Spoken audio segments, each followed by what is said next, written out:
All right. Here we go. I am testing the Zoom P4, the PodTrak P4. Hope you guys are doing well. This is Billy Thorpe over here at Copilot Studio. Hope you're doing really well. I have just picked this up. I've heard a lot of stuff about the Zoom P4 or the PodTrak P4, and so I just wanted to test it out. And so far, so good. I think I'm not 100% sure if I like it, if it's a keeper. I picked this up because I was thinking maybe I will take this thing and do some mobile stuff with it if it's good enough. Full disclaimer, I do have the Rodecaster Pro. If you haven't seen that video, I did a live Rodecaster Pro tutorial and also had people on Clubhouse that were asking questions or whatnot. So if you're watching and you want to ask some questions, whatever, just leave me a comment. Once again, I'm not a expert on the Zoom PodTrak P4. I just picked it up, and so far I'm trying to figure out if I like this thing or not. It sounds pretty decent. The it has, just kind of give you a little rundown, and I will try to do my best with my phone camera here. But here's an XLR input. There's 3 more, so it's 4 total, which is pretty awesome. And then here's the volume controls for those the input controls. I'll adjust them here, and you can kind of see the input opportunities there. So here's volume control. It sounds like it is peaking out, and I'm not seeing it on this little display. Maybe it is. I'm not really sure what's going on. Maybe this microphone is super gain hungry. I'm using a Rode pod mic, so maybe I need a inline like a preamp, which I do have one, but I don't have it close by. Or maybe I'd hook it in and see. Whoa, there we go. So I'll go ahead and run down. If you can see, the lighting is a little bad. I wish I could should have got a little lamp or something. But on each one of these channels, you have a couple different options. You have all the way left is microphone. On channel 1 and 2 is the you can push it over. Well, oh, did you just hear that? That channel's muted, so not sure why it's making that noise. But that is for phantom power on each one of these channels, so you can turn it on for one channel or one of, I guess it's just the first. Oh no, it's all of them. So all of them had that phantom power. So that mic with the little lightning bolt is for phantom power. So you can do a regular dynamic mic, which is what I have. If you have a condenser mic that requires phantom power, or a FET head, or like an inline preamp to get a little more gain boost, to get a little more clean gain, that needs phantom power. So that a little lightning bolt there, which you can't really see it. Oh, let's see if I can pull it up here. Yeah, maybe you can see it a little bit. And then channel 3 and 4, the one has the phone selection. So here is a phone input. Oh goodness, it's so dark you can't see it. But anyway, it's just a little 3.5 millimeter input for a TRRS cable, which you can plug right into your iPhone. With the iPhone adapter, which I get a lot of questions about this. So this is the little dongle. When I say dongle for the iPhone, it's a lightning to a 3.5 millimeter. You have to have that adapter. And then the 3.5 millimeter, let's see if I can put it under here. It's got those 3 black lines. Let's see, maybe I can put it right there. Here we go. So 3 black lines on each side is what you need to connect this into here and hook this into your iPhone, which I would show you, but I'm using my iPhone as a camera source through Ecamm Live. And so that would be it, and then you could take phone calls through there. And then this 4th channel all the way over, you can't see it, but it's like the little USB symbol. So you can hook this. I got it hooked right into my computer, going into Ecamm. So this is the source. Now, what I like about this PodTrak P4 is it has a compliant USB capability. And so what I mean by that is other Zoom products, like I had the Zoom LiveTrak L8, and it did not have compliant USB. So you had to have a driver. And then when I got the new Mac One, or the MacBook Pro with the M1 chip rather, with Big Sur, it was not compliant, it did not communicate, and so they didn't have the driver, so I actually upgraded to the Rodecaster Pro. So I thought I'd try another Zoom product, especially since I heard it was USB compliant. So I was like, okay, cool, I'll get it. So sure enough, I hooked it right in, right here through, oh man, I should have got better lighting here, but you can see this USB port And then here's the power adapter, and I'll show you how I'm powering that. Is basically USB-C on both of those. And so I'm powering it through a power bank. So there's a RAV power bank. I think this is like a 26,000 milliamp. So probably hours and hours of battery life. And this also comes with the ability to put in 2 AA batteries.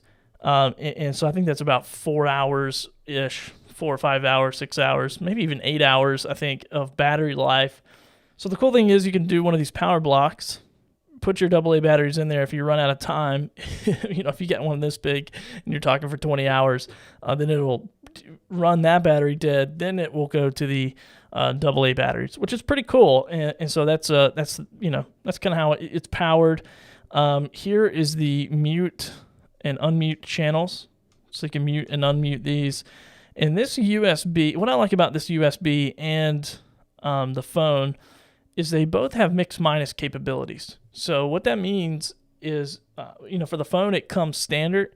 For the USB, you have to go into the menu and select it and turn mix minus on this particular device. And what I love about it, it doesn't loop back the audio. So if somebody's on a phone call with me and I have it plugged in here, they're not going to hear their audio back and doubled over and make it hard for them to communicate, which we've all been on those calls, through Zoom or Skype or whatever, and people don't have headphones in, and so you can hear your own voice back, and it's really hard to talk, and then you get doubled up audio, and it's horrible.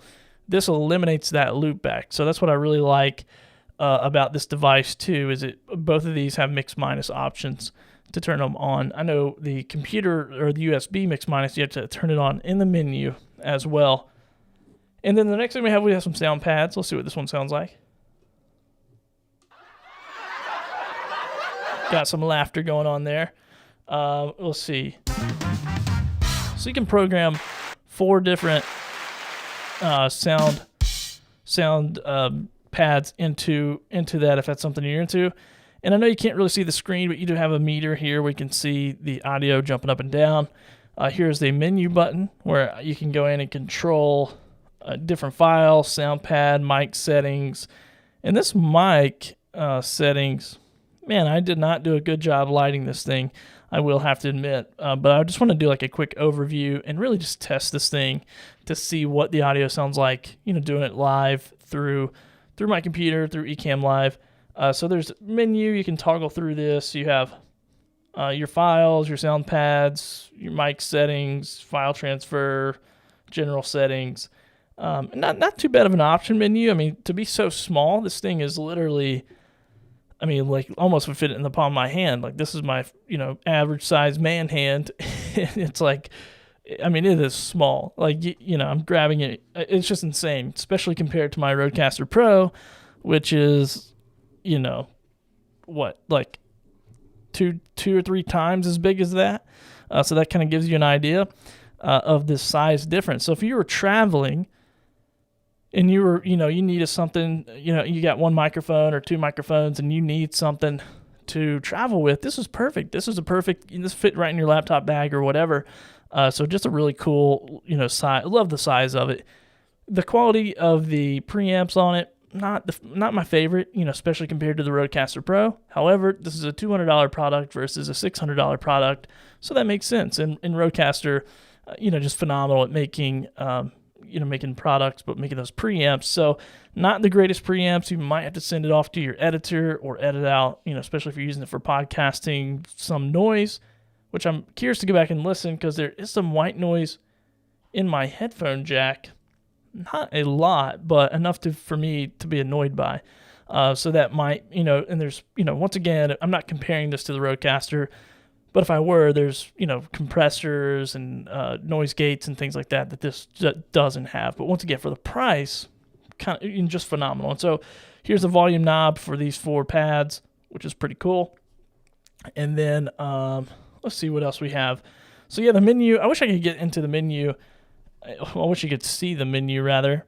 Probably once again could do a way better job at setting this up and lighting it, but I just picked this up out of curiosity's sake to see what I thought about it. So this is really just a test video for testing live. And then you have your 4 3.5 millimeter let's see, here we go. 3.5 millimeter headphone jacks, which you can't see that, but my headphones are just plugged right into there. So pretty basic. I mean, a pretty small device. Comes with a full-size US or SD card input here. Also comes on this side. You can't see it either, but the phone input, the TRRS input, and then also a Bluetooth adapter that I believe they make for this device. If you want to bring Bluetooth in, I'm not a big fan of Bluetooth on these things. Even with the Rodecaster Pro, I'm not a big fan with the Bluetooth option on there. It just doesn't sound as good to me. Bluetooth disintegrates the audio, in my opinion. So, and I'm not really an audiophile either. So, I'm not really, I'm not over here being super picky. But my first thoughts, if they matter, is this thing is a great product. I mean, for $200, literally you plug and play. You can plug it in, record right to your SD card here, plug it into your computer as I'm doing right now. So this is ran into my computer, literally mobile. I mean, I got this power bank, once again, just plugged right in, powering this thing. It's phenomenal. I mean, it's great. It's great for the price, for $200. It's phenomenal. Once again, my only thing so far is the preamps. You do have to have channels muted. I'm going to be quiet and unmute channels that don't have XLR cables plugged into them, and let's see if you guys can hear something, because I can hear it in my headphones. I'm curious to watch the video back and see if I can hear it.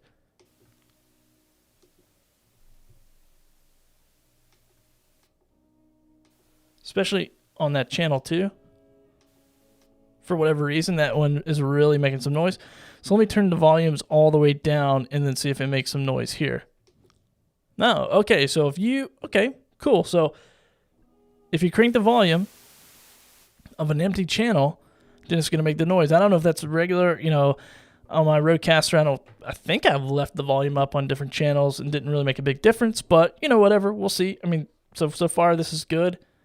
A little bit of white noise in my headphones, but not too bad at all.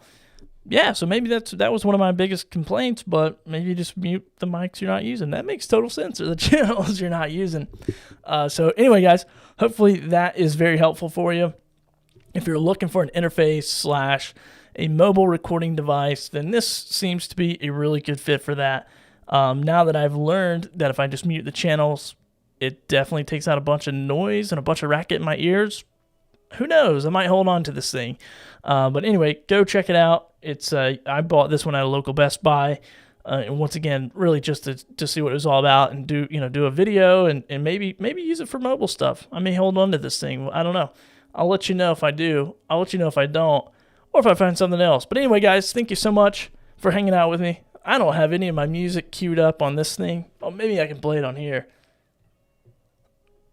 Oh, yeah. Nope. Is that going to work? Is it working? I don't know if it's working or not. Here we go.